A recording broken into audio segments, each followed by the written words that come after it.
A webinar the other night. All I know is I see it. Okay, I will now stream to Facebook. Hi, everyone. Yay. Oh, we have like 10 people in the waiting room and now okay, Oh yeah. there, it's populating. Okay, let me share my screen. Okay, welcome everyone to our brown bag today, asking a friend with diabetes. So we have a panel of 4 of our Champion Core members and we're all good friends, so this is really exciting. And okay, so I think most people here are already familiar with DPAC, but if you're not, we train patient advocates in the diabetes community we give them resources and tools on how to best tell their story to lawmakers and help advance patient-first legislation. And on the other end, we also educate lawmakers on the needs of diabetes people. Okay, I'm not, okay. So our 4 panelists today, we have Kelly Dawes. She was diagnosed with type 1 diabetes in 1981. She's certified through the Association of Diabetes Care and Education Specialists, aka ADCES. And she also founded Grown Up T1Ds, a nonprofit dedicated to supporting adults with diabetes. And then we have Torrance Saltos.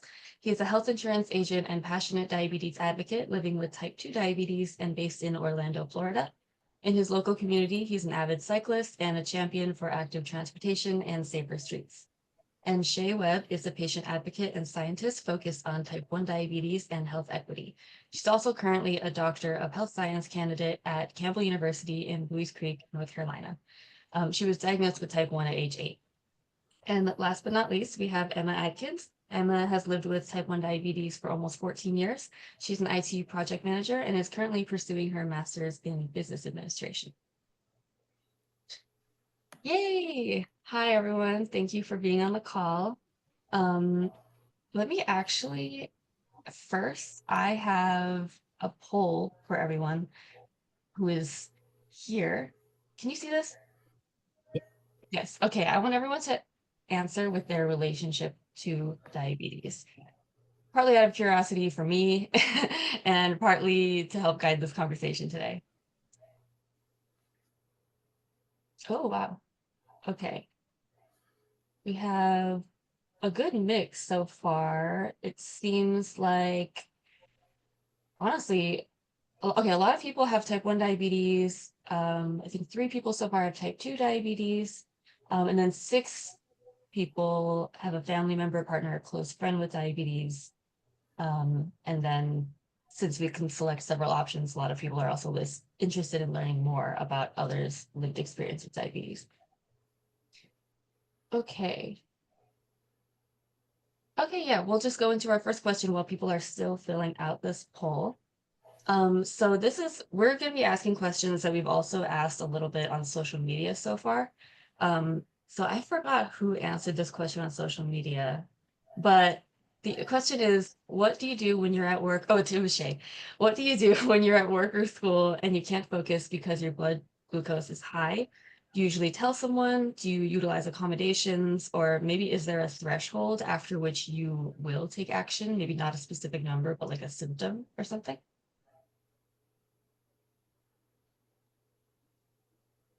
I'll say if it gets to a point where I can't focus, but it's also like you feel those ketone symptoms, whereas you're getting really tired and your body has that weird, heatish, coolish feeling that you can't really explain and you're just feeling unfunctional.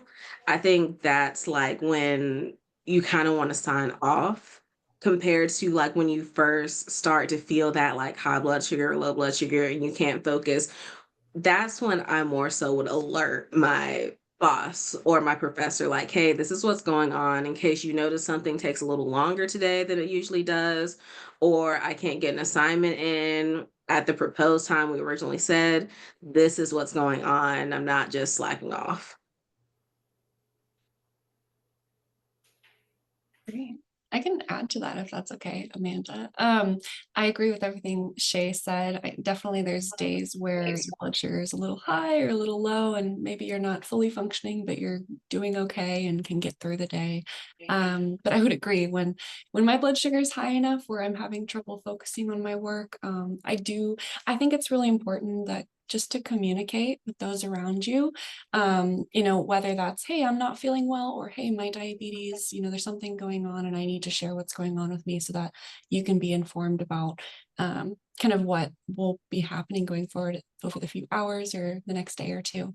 I work pretty much remotely. And so for me, it's kind of easy for me to walk away and take a break if I need to. But when I was working in person, like I said, I think communication is the biggest thing. I don't typically tell people unless it's to a point where I can't do my work. And then I will. Hopefully that answers something. Yeah, I think that's just to quickly add on to Emma's point. I think depending on like which work area we're in, I think sometimes it's always good to have like one person at least know on your team because sometimes we might have to have a backup. So depending on what department I was in, I would have to have a backup. And other ones you may not, it might not be as pressing, but just so someone knows, like, hey, if I have to step away, can you jump in to the gate for me and, take care of the tasks that are coming, especially if they're really high priority and really fast paced. And I'm like Emma, so I work from home and, I just treat as needed and do what I need to. I just, I was young. It was years ago when I was in school. So back then we didn't have CGMs and the other things we have now. You just kind of dealt with it and carried on. I guess I didn't really have anybody to tell or know how to explain it.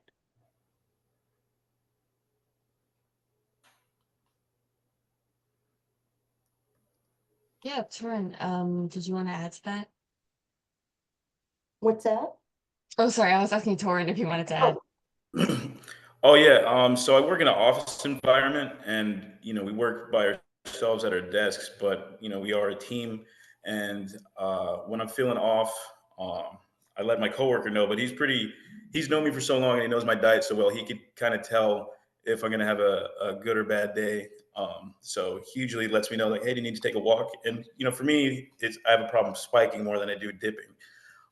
So usually when I'm feeling kind of off, I just let people know, hey, I just need to walk this off for a little while, just try to get things back on track. And if I'm a little off, it's because my levels are off. So just communication, just so they don't see me zoning out at my desk. Yeah, I actually, can add that I work from home too, so. yeah, I work from home too. But I remember when I was in school, I had a couple instances where I only saw or realized that I was like super high after I took a test or after I did something.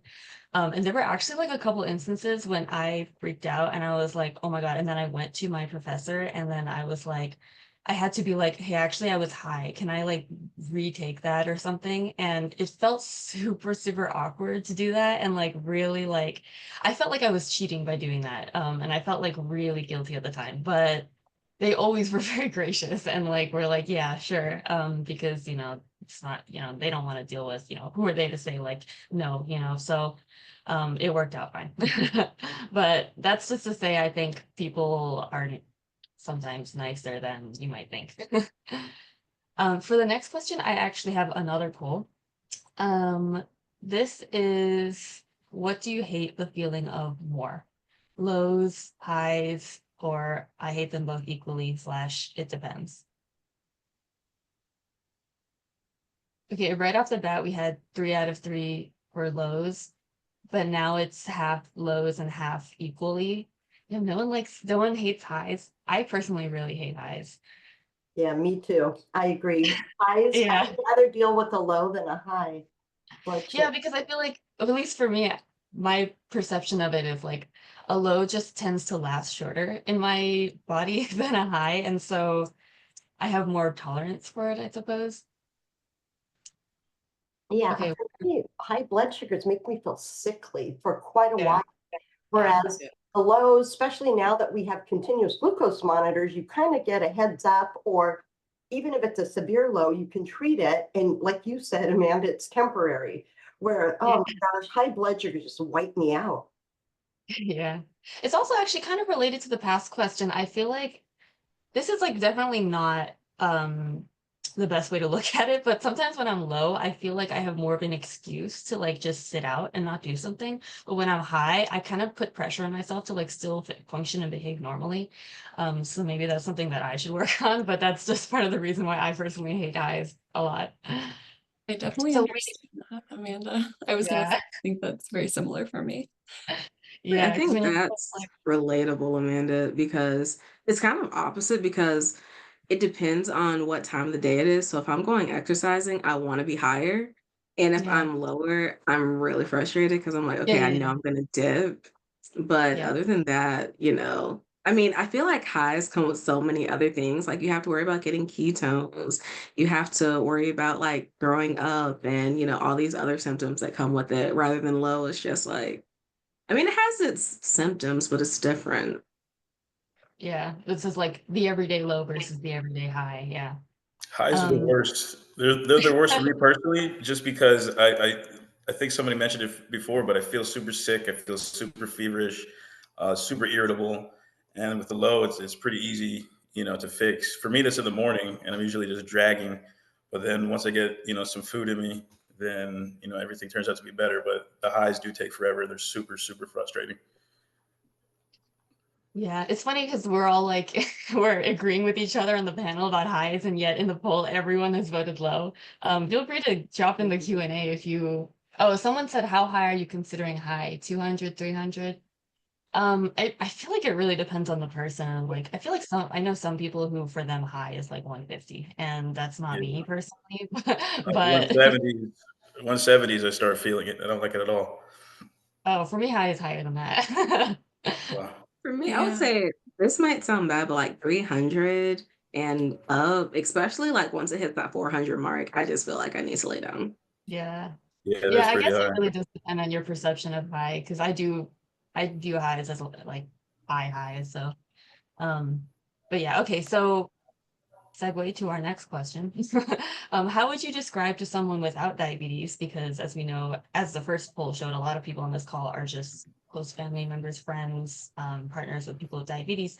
How would you describe to someone without diabetes what a low feels like, and what about a high? Mm, For me, I think this is probably why we're asking these questions, because I think it's different for everybody what symptoms you experience, and obviously it depends on how high or how low you are. I know for me, when my blood sugar is low, I just like can't think. Like if I'm working on a task and I haven't looked at my blood sugar in a while and I feel like I'm starting to drop, I just stare at my screen. I'm like, I have no thoughts right now. And then there comes the shakiness, the sweating, the hunger. Sometimes I get a little thirsty. Um, and sometimes I feel really scared when my blood sugar is low. I feel like that's a really normal feeling that not a lot of people talk about, but I feel a lot of fear and anxiety, which is why I think it's nice that that's a short amount of time when well, depending on the low, obviously, but when you have really, really, really lows, like around 40 or 45, that could be really scary. And so, whenever my blood sugar goes below 80, I always tell someone, whether it's my partner or someone I'm with, just so that they know that, this is happening. And if something does happen or I'm not responding, they know who to reach out to and how to get me help.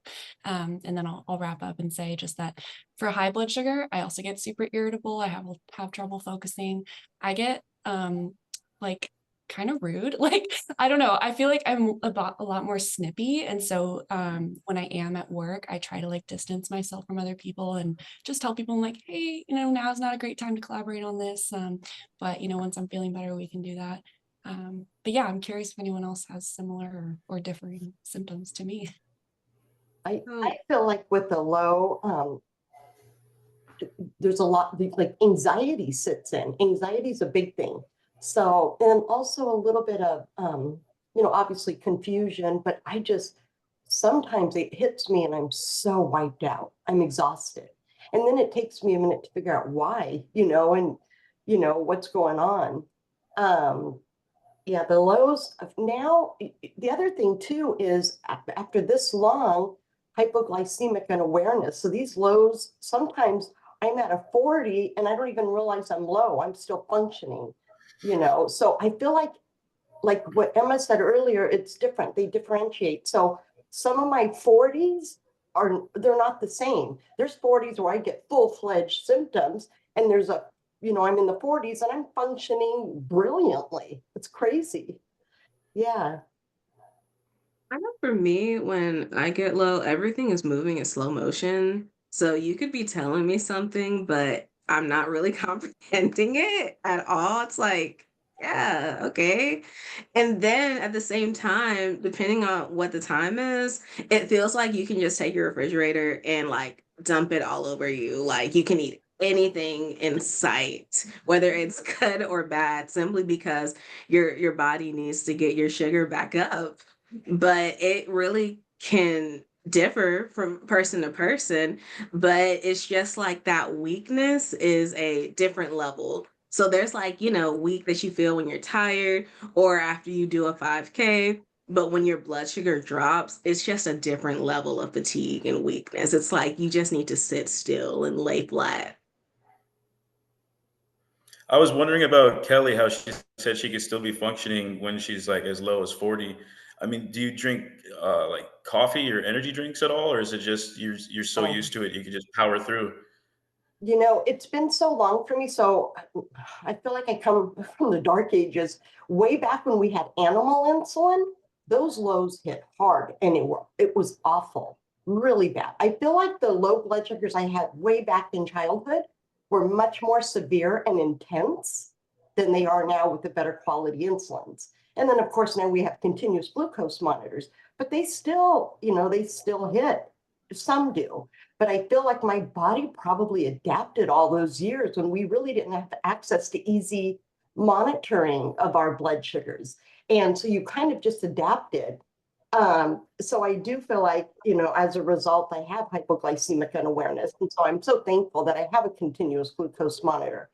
I mean, my go-to, I do treat lows right away. I carry low treatments everywhere, in my car, my bedside table, in my purse, in my gym bag. So a lot of times I'll use fast-acting glucose gel, like the Transcend food gels. I love those because they're tiny and they're quick, they're fast-acting. And I also carry candy everywhere. Yeah, it's Like, really I'm not interesting. sure. Oh, go ahead, Amanda. No, no, no, you go ahead. I was just gonna say, I'm like, I know that this happens when I get high, but I'm not, and it happens sometimes when I get low, and it can be very dangerous, but sometimes you just feel like sleeping, and it's the worst time to go to Yeah. sleep. But if it happens, it's like the best sleep ever, but you're like, okay, this can't happen right now. This is dangerous. Yeah, you're just zonked out. Yeah, I went to sleep once when I was low and I woke up thinking that I fainted. And to this day, I'm actually not sure if I fainted. Oh my God. This was like when I was like 12 and I had just gotten diabetes.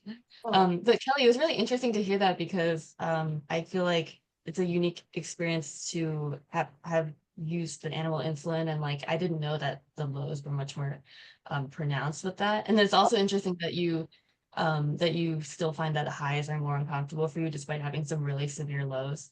Um, but I guess maybe it could also be because you had them so much, like that they were like just your lows now are like, whatever, just baby lows. a little bit. I do feel like that a little bit. I mean, the formulation of insulins, 30, 40 years ago were just not as good as what we have now.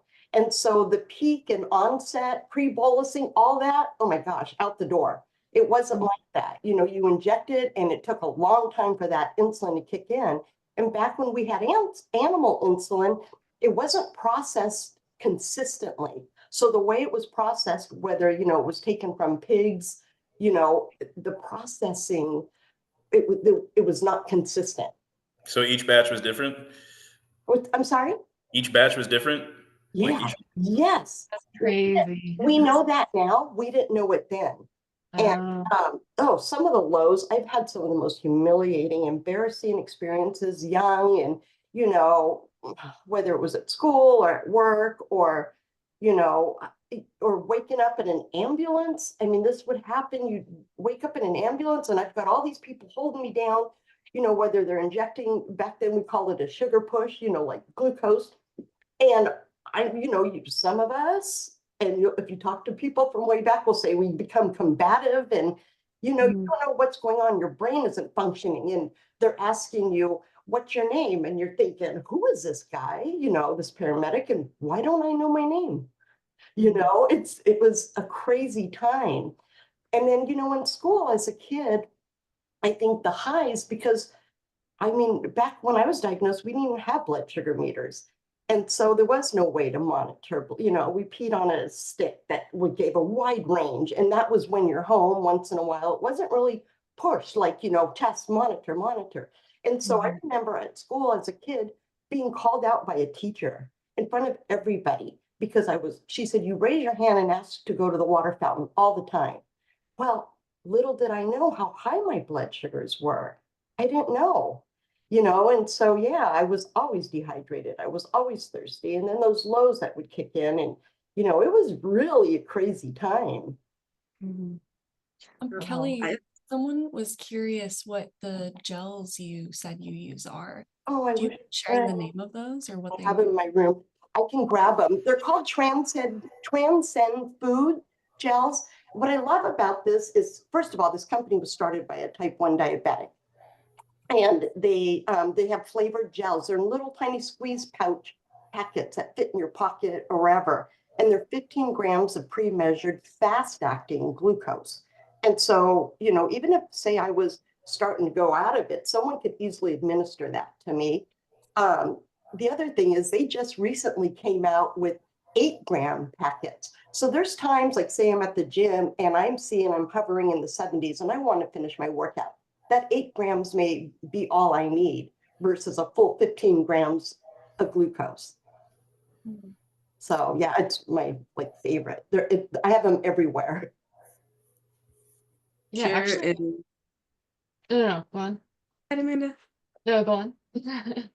I'm not sure because I was listening to Kelly and I'm like, does anyone else have problems communicating when they're low as well? Because that's happened to me. Like, Kelly was saying where, someone will be asking you different questions. Like, for example, with my mom, especially when I'd be sleeping, she might come in and just randomly ask me like to tell her name and, where I am and all of that. And I remember there was one night I was like 19, like my blood sugar was 19. And she came in and she was asking me these questions and I thought I was answering, but she's like, all I did was mumble the entire time and I couldn't talk. And I'm like, oh wow, I don't even remember that. Oh gosh.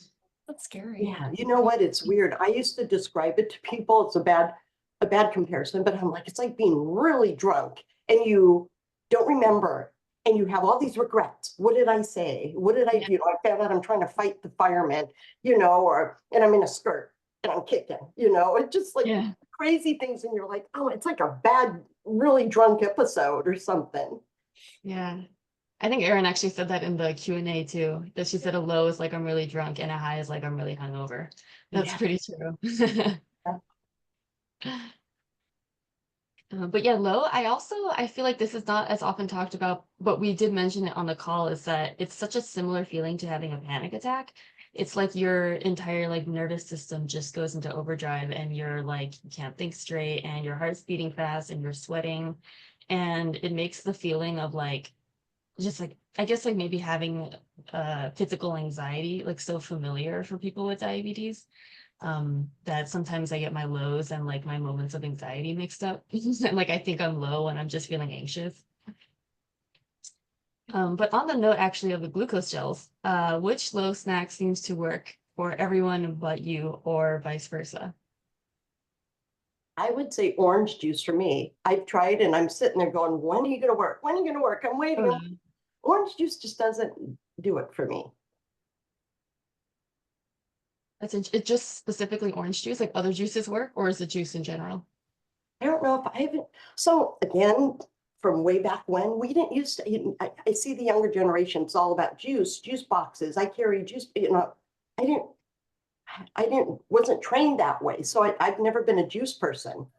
So if I'm somewhere, we could be at a restaurant and I see our food's not delivered yet and I'm starting to drop fast, I'll ask for orange juice because that's, all I know. That's my first thought, but I feel like it just doesn't work that quick for me. So again, I carry those gels with me everywhere. Yeah, I feel like for me, Kelly, I feel like orange juice works pretty well, at least, but I feel like over time it's become less effective. Like I have to drink more of it for it to actually do anything. And I think you mentioned like some embarrassing stories about being low. And one time I passed out in a restaurant on a cruise ship, and the only thing that they had was orange juice, and they just kept bringing me more and more. And then eventually we were like, well, I guess we'll just bring it back to our cabin and, keep it as for an emergency. But I guess my point of sharing that story is like, it's kind of about figuring out what works best for you. For me, glucose tabs don't work at all. And I think also like 10 years of being a kid and pardon my Omnipods beeping, I'd like having glucose tabs like shoved down my throat in the middle of the night. I think I just can't do it anymore, nor do they work for me. So I use these fruit snacks that have like a little bit of liquid inside of them. So they're sort of like gushers, but I don't know what brand they are, but they're amazing. They have like 17 carbs and they work perfect. And so it's all about finding the thing that works best for you. And that can sometimes be trial and error. So I've actually never understood fruit snacks because that's never worked. Because one thing I've noticed is that if I have something liquid and I drink it, then I'm good. But if I eat something solid that's sweet, it takes forever to come up. Whether that's like, okay, go get cake icing, a piece of cake, some fruit snacks, it takes forever. But if it's like orange juice, apple juice, cranberry juice, something liquid, it's up instantly. Interesting. Wow. I Me feel like too. it's the opposite for me, Shay. That's really interesting. Gosh, see, we're a perfect pair. I love it. Look at us. I've never had a low snack that never worked for me, but uh, when I am low, it's my chance to drink Mountain Dew, and Mountain Dew will get me there every time, just because it's so intense. But it's kind of like a guilty pleasure, even though I'm sick, because diet soda, it's diet soda, diet Coke, it's Coke Zero, but Mountain Dew, it'll just work. Wait, I have a question for everyone. Do you not get sick of your low snack? Because I have to cycle every couple months through low snacks because I start to associate eating them with the feeling of being low. And then so I get like Mm. sick and like I start hating them. Do you guys have to do that? Because Torin, it feels like you still enjoy the Mountain Dew. No, it's my guilty pleasure. No. Wow. Okay. Yeah, I think I Absolutely. cycle every 6 months or so. Sorry to interrupt you, Shay. Just every 6 months or so, I'll switch it up. I'm like, oh, I'm feeling crazy. I'm suddenly I'll be like, okay, I cannot eat any more of these, like this one particular item. What about you, Shay? I'm just spontaneous. So it's whatever's in front of me. But I do have this thing, like for example, my grandmother, she loves apple juice and she'll drink that. And the other day she offered me apple juice. I'm like, no, I use that when I'm low. So there are certain times where I'm not going to just drink it because that's what's associated with it. And not like not Or recreationally. Like exactly, like this is not for fun. yeah, it's not a joke. Not for fun. Yeah, that's so interesting. I feel like I definitely have to cycle through them because I start associating them with that. Um, and I've gone through, and it's sad because so many foods and things I liked have been ruined by using them as slow snacks. Like I can't really eat any kind of candy that's like the only candy I can still eat is like chocolate based candies because I don't use those to correct lows. Like anything that's gummy or like Smarties. I think someone mentioned in the comments. Yeah, Starburst, Twizzlers, jelly beans, those are all like low snack type food for me. So I can't eat it recreationally. I don't drink juice recreationally. And it's like kind of sad because I kind of like those foods. I I think feel when it like comes to also, that, sorry, oh, go ahead, Kelly. bananas. Bananas are fantastic, especially if they're pretty ripe. That's one of my go-tos also. Um, I've never tried that. Bananas are so frustrating because we were at a summit one year and we collectively said we don't know how many carbs are in a banana because we don't understand why it treats our blood sugars differently every time we eat Yeah, one. that's true. Yeah. It has a lot to do with how ripe they are versus, if they're not very ripe, they're going to be a little bit less, less glucose or less carbs. Interesting. Yeah. Makes sense. Okay. Our next question is, how early into a new relationship, whether that's friendship, romantic or platonic relationship, or professional relationship, do you tell someone you have diabetes, and how do you phrase it? Do you wait until it comes up organically, like when you eat, then you have to pull out your pump or your shots, or if you go low or something, or do you take the initiative to bring it up first? This is gonna sound kind of crazy. I say immediately, but I preface it like, listen, if you're telling me something and I'm not paying attention, it's not personal. Most likely there's something wrong with blood sugar. It's a good segue. But honestly, I like to make sure everyone knows at the beginning, especially employers, so that, if there's a sick day that comes up early on, it's like, okay, no, she's not playing hooky. She has a condition. And like with friends, like you never know their connection. And also, even sometimes you may not know it. I can't remember who said it before. I think it was Torin, where it's like they have that friend or that coworker who's around them so much that they begin to pick up on things. There have been times where I've been in the store and I've been low and I really didn't focus on it. My friend's like, okay, what's wrong? And I'm like, Mhm. nothing, I'm fine. They're like, no, there's something wrong with your blood sugar. And I'll look and I'm like, oh, yeah, you're right. I'm low. And I'll go and treat it because they can pick up on it better than I can. Not to say that I can't, but Mhm. it's like it's a pattern that starts to form because depending on how comfortable you are with a person, I think it's really important to let them know because, I mean, the right people are going to stay by you regardless. But, they also want to know how they can best support you. That's really I've, good. Yeah. Oh, go ahead. Oh, I'm sorry. I've always brought it up right away.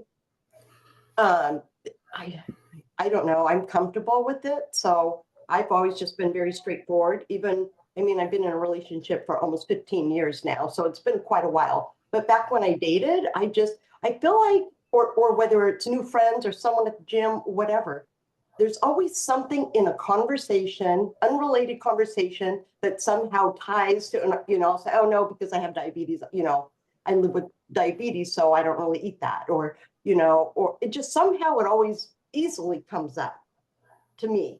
But I will say years ago, I was dating. I was back in the dating pool and I went out with a guy and I had told him I had, I live with diabetes. I don't even remember because it was so long ago how all of this came about. But I remember we were at Dave and Buster's and we're sitting at one of those little round bar tables and we were getting some food and I pull out my pump and I'm dosing. I'm not thinking, I'm just dosing. All of a sudden he says, "Who are you texting?" And I'm like, "My pancreas?" you know? And then I'm like, "I told you I live with diabetes. It's an insulin. Oh, did I not tell you I have an insulin?" To me, I don't care. It is what it is. But I forget. And there's times I remember being at work years ago and pulling out, I'm in the middle of a conversation, we're face to face, and I pull out my meter. And this is prior to CGMs. And I pull out my meter, I'm checking my blood sugar, and we keep talking. And the girl's looking at me like, "Oh my gosh, what was that?" And I said, "Oh, I live with diabetes." So, I forget. I don't know if my world just that small or what, just my world, but it's never been a problem. I've never had anybody be rude or critical to me because of it. It's hilarious, Kelly. Please write that down for all of us to share. That's awesome. Yeah, Oh, clip that one. Clip that one and put it online.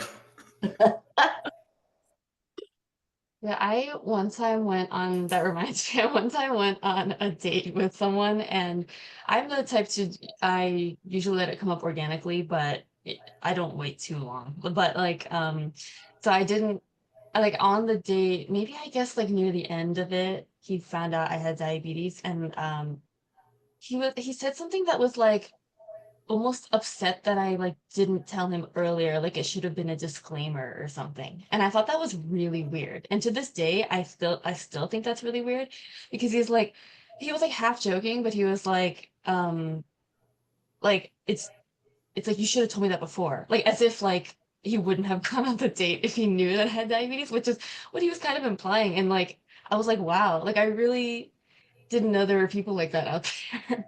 Yeah. But I guess there are. I feel like Um, it's a natural opportunity to just say, okay, maybe this person is not the right one for me. I feel like that's how I have handled those types of conversations. I think I'm similar to Amanda in that I kind of let it come up naturally, unless, for example, I started a new job earlier this year. And basically, as soon as I was hired and met my boss, I told her in person and I said, hey, I might need accommodations. I want you to know that I live with this. I don't anticipate it affecting my work every day, but there's chances that it might.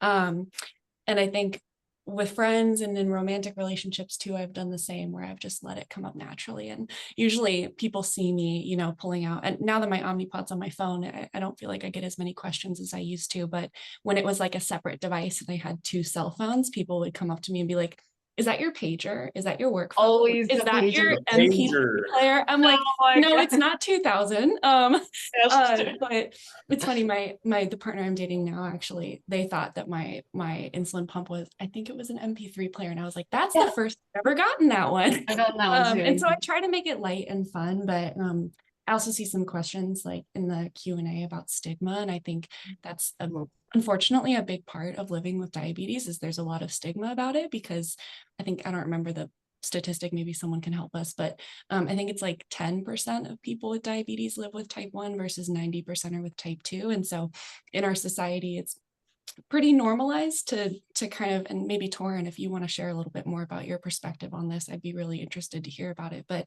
I know for me as a type 1 diabetic, oftentimes people assume that I have type 2 and they ask me questions like, well, you're not overweight. Well, you don't not take care of yourself. Well, XYZ, XYZ. And I'm like, I try to very carefully and very cautiously say, hey, no one deserves diabetes. No one did it to themselves. Like, this is simply either a genetic thing. It's, this reason. And I try to be very factual about it and offer resources too and say, hey, this is not something that most people learn about. So, if you're interested in learning more, I'd be happy to teach you or connect you with other resources. But it's not easy navigating those relationships. And I think it just takes time to be craftful about it, I suppose. I think it's more than like Yeah. actual relationships, but also like in class when you're kind of called out, or it's like, okay, you're in science or some STEM course. It's like, okay, talk to us about diabetes. And it's like, okay. Oh, Guess I'm the yeah. expert now. Yes, Yeah. yeah. Yeah, and then going back to the stigma, I agree, but people just don't know what they don't know. So they're not aware of type 1 and the autoimmune version.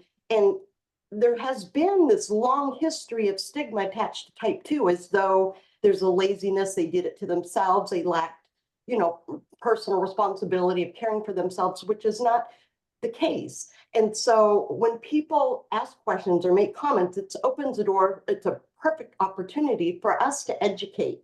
And there's not one is worse than the other because, the other thing too is now thanks to advancements in science and research, we know that type 2 is genetic.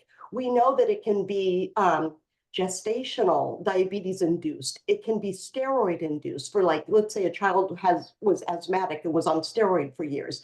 It can be, there's so many things that cause type 2. And it's not because someone just sat around saying, I just feel like getting a new disease, or whatever.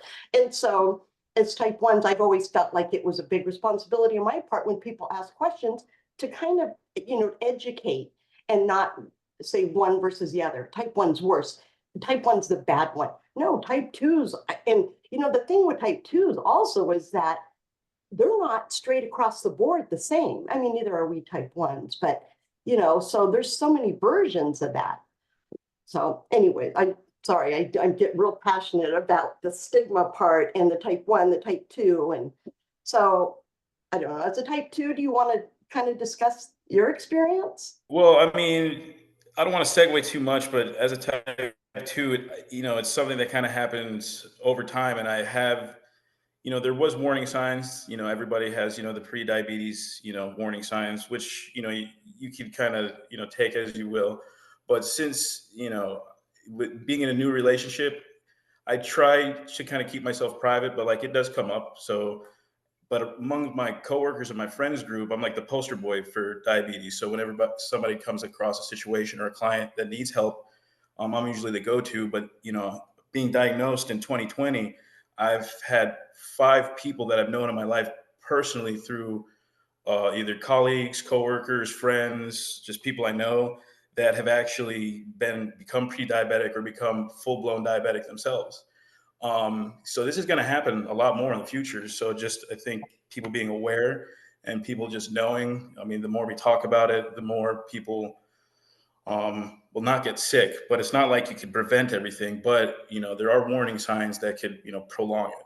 But as far as that goes, I don't have a problem with people making jokes or poking fun at it, because I mean it brings attention to it, and then more people know, more people be aware, and then they're like, hey, my grandma, my uncle, my cousin, my nephew. And it does get kind of confusing, and I usually never get frustrated, even though some people say some asinine stuff. But it's all about the education and just moving forward, because this, we're all in the same boat. We all need the same medication, and we all just want to live happy, healthy lives. So I don't have a problem bringing it up or talking to people at all. To become less of a touchy subject. So I agree with Torin. The more, I mean, we know it's a serious topic, but the more we can make it lighthearted and just explain, like, it's not something to be sorry for. This is our life. We can make the best out of a bad situation. But then to also, like we are saying before, educate, because as someone who's focused on STEM and who does research all of the time, I did not know, even as a person who's lived with it and has a scientist background, that there is diabetes induced conditions from other conditions. So for example, there's HIV induced diabetes, and there's other conditions that increase your chances of having diabetes. And what people also don't, or what I won't say what they don't understand, but what they forget at times is that persons living with diabetes, especially type 1, most likely we are going to get another autoimmune disease, whether that be one more, two more, so on. I can say for me, my onset of my second autoimmune was about 10 years from my diagnosis, and it was rheumatoid arthritis. Have another friend whose diagnosis was lupus, and it's something different across the board. So, just because we have diabetes, that's not the only thing we have to look at a lot of times. Sometimes it is, but there's other ailments we might have to manage as well. And And that's why DPAC is so great, because I feel like this type of stuff is breaking the ice for everybody coming down the pipeline in the next couple of years. So good Absolutely. job, everyone. We, for some reason, I usually give panelists like 6 questions. For some reason, for this one, I have like 11, and we're like coming up on time, so I'm gonna like speed through them. um, so quick next question. When you eat a heavy meal, how many hours afterward does it affect your blood sugar? And in that vein, does it affect what you eat around the holiday time? Since we have so many questions, I'll say one, and no, it doesn't. You take your insulin, and I'm gonna have a great time. Right. Thank you. Yes, two words allotted to each person. Oh dear. I'm kidding. I'm kidding. I know. I I'm- was like, oh, how do I do that? Yeah, I feel like for a heavy meal, it's about it. I think, you mentioned this, like considering all of the different aspects of a meal, like fat and protein, carbohydrates. When I take, like, for example, for Thanksgiving, pretty carb heavy, I try to take insulin right before I start eating, and I eat everything that has like low carb counts first. So I'll eat like vegetables, that kind of thing. And then I'll move on to the things that have higher in carbs, just to give my body a little bit more time to process the insulin. for me, what I've learned to do over the years is because of, the advancements in our insulin pumps, is I do an extended dose. So I dose for what I need during the meal, and then I add that extended dose, which is a slower added background insulin over the next 2 hours. And I always feel like that's helped. I have a super slow metabolism, and it takes hours, and it comes in waves. When I eat like a high fat protein meals, I am affected for like maybe 4 hours after. And I do the thing where I give myself little amounts of insulin frequently. Usually that makes you go low, but when I eat high protein, high fat meals, it kind of ends up so that I'm okay. Okay, next question. Next, we have a poll to the audience. On a scale of 1 to 10, what do you think the average person knows about the experience of living with diabetes? And panelists, feel free to answer on this poll as well. I feel like it's one of those things where the more you know, the more you don't know. And I thought people have a grasp on it, but when they come to you with just wild claims, I would say the general public has a 3.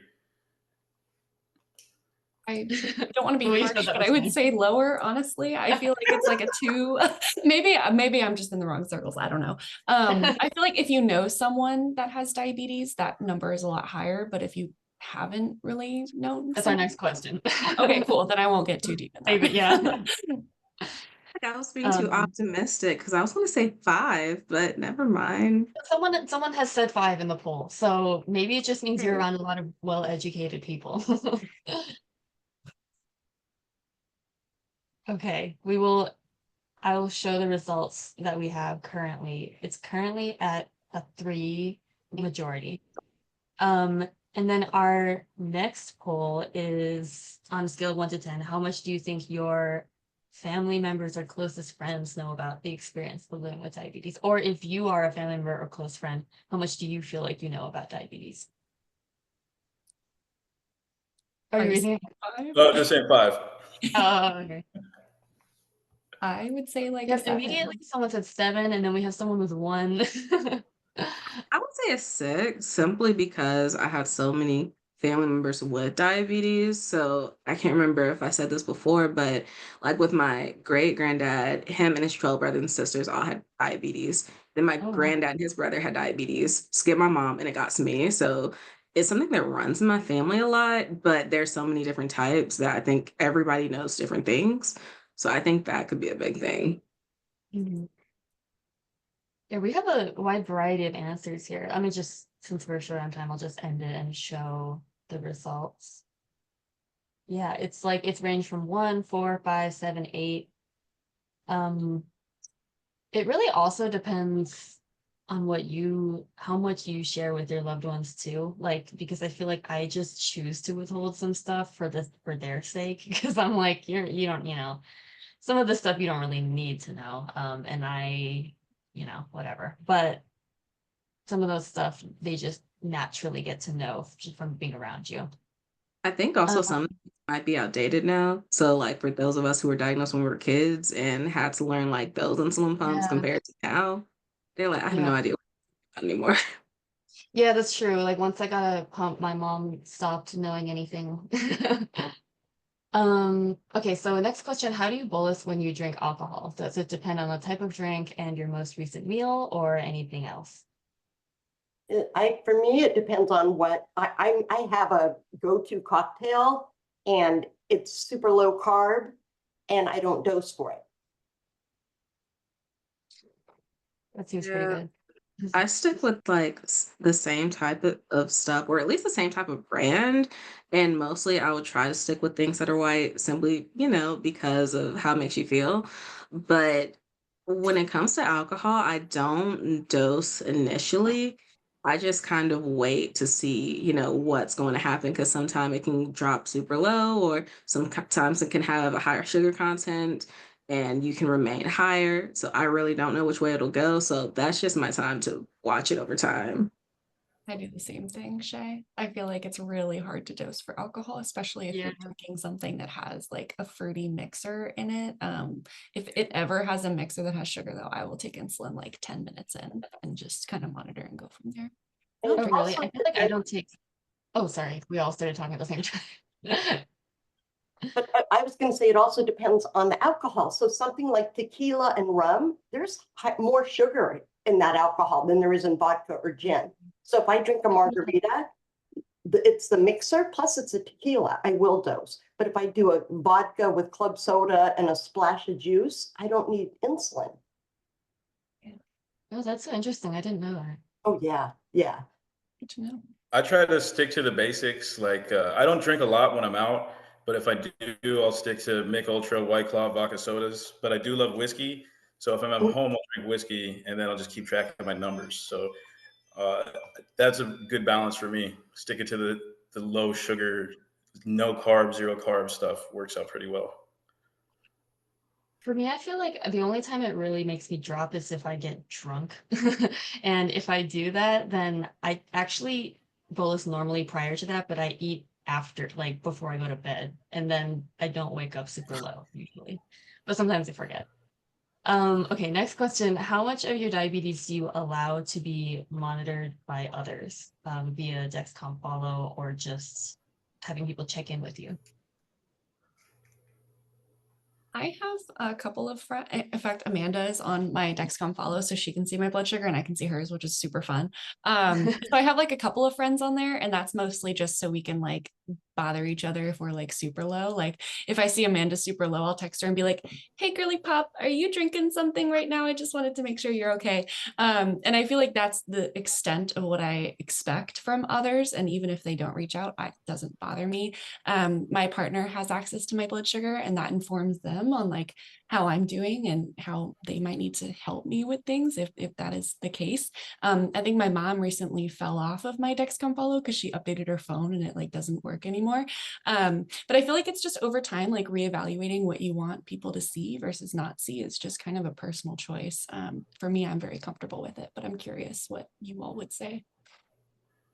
For me, most of my family members have older phones because I'm like the techie in my family who's really into technology, and they're just like, if they can make a call, it's fine. So it's more of like a manual check-in with them, but that's only like 3 people. And, that's my immediate family. But when it comes to actually sharing, that would be, of course, like with my boyfriend who can call me if I just keep on dropping or something is wrong, make sure I'm awake. Or if I am working with my doctor's office or like a study where we need to look at something in real time, we can just do it through the Dexcom or the Clarity app, and I don't have to keep emailing back and forth. So sometimes it has to do with like how close I am to the person, but other times it has to do with convenience when it's like an actual setting. Yeah, I've never shared mine, but to me, this technology, so it feels so new to me, even though it's been around for a bit now. But I did it for so long on my own, so I guess maybe I'm not saying that's a good thing, but I think I've just learned to be kind of independent and do it on my own.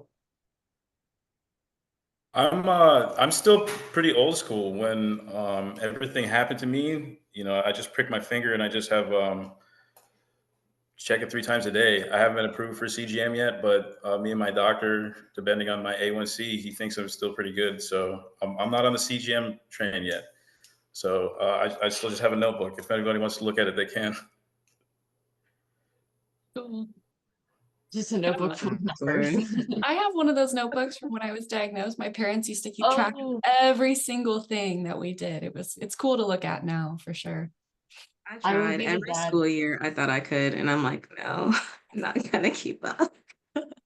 They would always get mad at me at endocrinologist appointments because I would not fill out the notebook. It was just like such a hassle.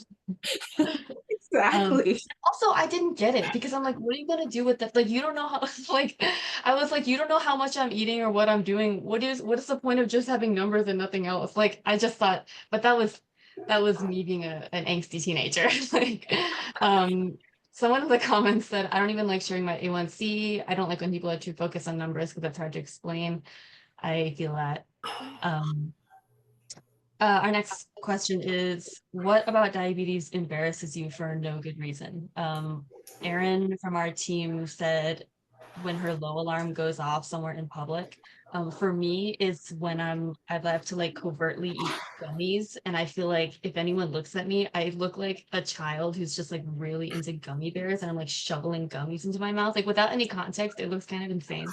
But do you guys have anything like that?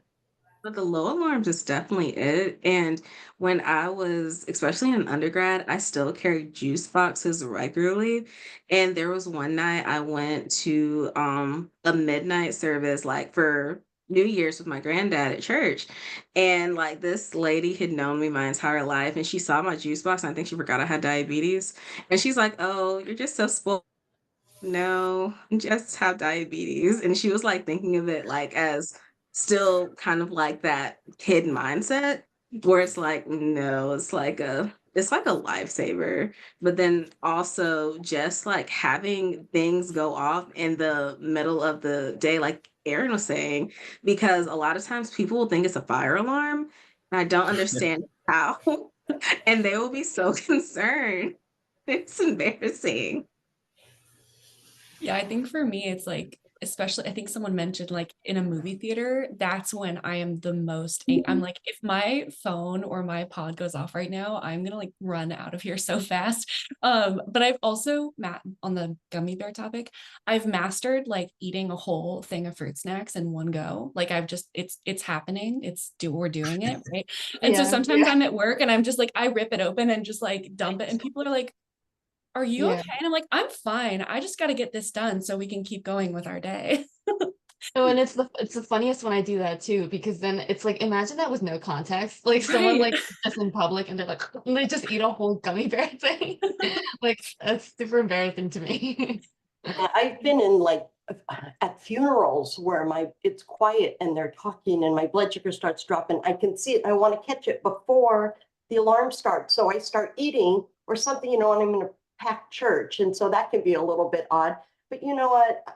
It's not my fault. And you just do what you have to do. I will say recently, though, a while back, I was at a live production, a play in a huge theater, and you're not allowed to use your phones. Well, I dose and use my phone to control my insulin pump. So I had it down low and I was trying to check blood sugars and dose. And during intermission, one of the people that worked there came to me and said, "People are complaining you're using your phone." And she said, and I said, I don't care what people are complaining about. It like set me off and I just got mad. I said, I don't care what they're complaining about. I have diabetes. And then I showed her my CGM and my insulin pump. She said, oh, and she felt terrible. And she said, oh my gosh, it's a medical device. No, there's no problem. There's no problem.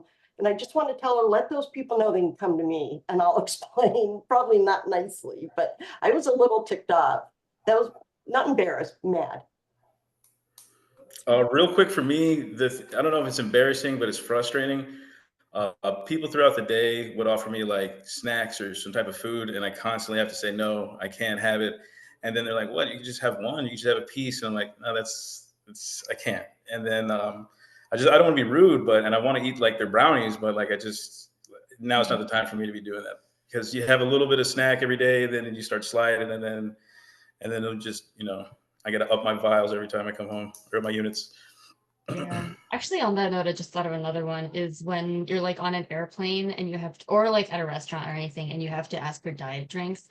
I know it's like so normalized now, but like sometimes I get self-conscious because I feel like the people around me are being like, oh, she's on a diet, Like I just like I'm like constantly thinking that. And I That feel like I'm actually coming happens to across. me. Yeah, because people comment like that because we live in a society where we think it's okay to like comment on stuff like that, and like but like it's always I don't know, especially if I'm like put on makeup that day and I wear a cute outfit and stuff. I feel like it's gonna come across as like, oh, look at her, she's trying to diet. Like yeah, it's just like it's a whole thing. Another one for me, Amanda, that's like sort of similar is I remember one time I was at a restaurant and they brought me like a full sugar Coke instead of a Diet Coke. And we like used my blood sugar meter to test it and it was really high. And so it's embarrassing to be like, hey, I know you made a mistake, but like this is really important. Could you please make sure? And like they brought it back the second time and it was still regular. And I was like, now I have to ask a second time. It's just like at this point, I'm like, I don't even want it anymore. You know what I mean? That Yeah. happened to me, except I was getting tea and I kept on tasting. I'm like, it's still sweet. And I could tell she was getting frustrated. I'm like, I'm sorry, I have diabetes. She's like, oh, I completely understand. I have to drink less sugar for my teeth. And I'm like, I don't know what this has to do with anything, but I'm rocking with it. We rock with it. The unsolicited comments, yeah. Okay, final question and 1 minute left. As people with diabetes, what do you find fulfilling about advocacy as it pertains to your own health and wellness, and how did you discover it at first, and what keeps you going? That's such a good question. I feel like this is a really nice way to wrap it up. So thank you. Really briefly, I discovered advocacy in high school and then into college when I was involved with the Diabetes Link, which was the College Diabetes Network when I was in college. And they introduced me to Deepak and Amanda and all the other amazing people. And I think it's just a really fulfilling way to feel like you have some control over what is happening to you. And I think it also feels good to know that your efforts don't only just benefit you, they benefit millions of other people that are living with this disease, or both of them. And so I just think it's a really nice way to be involved in the community and find wonderful people like everyone on the panel and everyone else here today. So thank you. I mean, I think that when I got diagnosed, I was 8 years old, and I kind of jumped into advocacy. And then as I got older, especially toward end of high school and undergrad, that's when I got into more leadership advocacy and started doing more with DPAC and discovering DPAC. But I think early on, by getting into it early, it helped me to actually find the major that I wanted when I got to college. So my family were big proponents of diabetes research and focusing on what's going on with my body and how you can just help progress different advancements. So that's why when I got to college, I'm like, okay, I'm already an advocate, so I might as well major in something that'll help with that. So that's how I found clinical research and started doing diabetes research and then, continuing that on through my doctoral program. But being able to find things that helps everyone else with their diabetes and applies it to my own, super helpful. And then when we have things like Hill Day or Government Day, and being able to share that not only with the advocates, but the people who are on Capitol Hill and the different congressional meetings that we go to, it's like, yes, these are the asks that we are providing to you, and we live with diabetes. But on the flip side of that, I'm a diabetes professional, and I'm someone who is a professional with diabetes doing research on diabetes. And here's what I found throughout this whole time. And having that from a person actually living with the disease, I've just noticed people respond differently because this isn't a textbook answer, or this isn't someone who just got a grant, went out into the community and said, I want to focus on diabetes. This is the why, this is the how, and this is the when. So I think that's something that has helped me throughout the whole process, because having diabetes and doing research, it's one of the reasons why I went vegan, and I've loved it and it's helped my diabetes. Disclaimer, you don't have to go vegan, but it's just learning about those different lifestyles that you didn't know about. If I didn't have diabetes, I probably wouldn't have done. Yeah, advocacy is going to benefit all of us. And as things change and with technology and research and science, our disease is getting actually more expensive to manage. And so we need to advocate, because these bills and laws need to keep up with the advancements, and we need access. And so it just, it benefits all of us. And also raising awareness. A lot of times we can speak to Congress, whether it's their legislative assistant or whoever, they may not be fully aware of what's involved in our diabetes. So it helps open their eyes and learn the importance of passing these bills.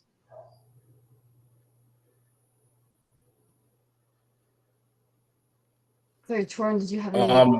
I was just, like I said, I was diagnosed in 2020, and the only person in my life that had diabetes had passed 2 years earlier. So I didn't know what to do. So I went on Facebook, and I was just looking for like a lot of like support groups, and that's how I came across DPAC, and then get involved in the advocacy. I think that's super great, and things like this.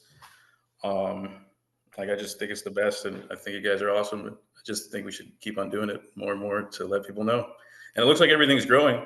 And I'm not sure what your algorithms are looking like on social media, but every day I'm seeing like another influencer that's, has this problem. And so I think it's getting out there. And as long as we keep up with it, I think we can do a lot of good for a lot of people.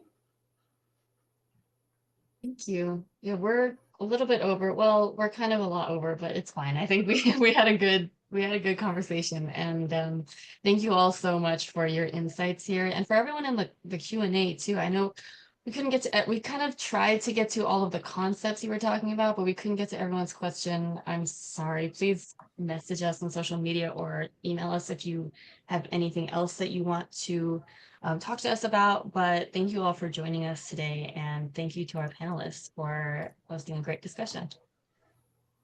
Thanks, Amanda. Thank you, everybody. Have a great day, everyone. Thank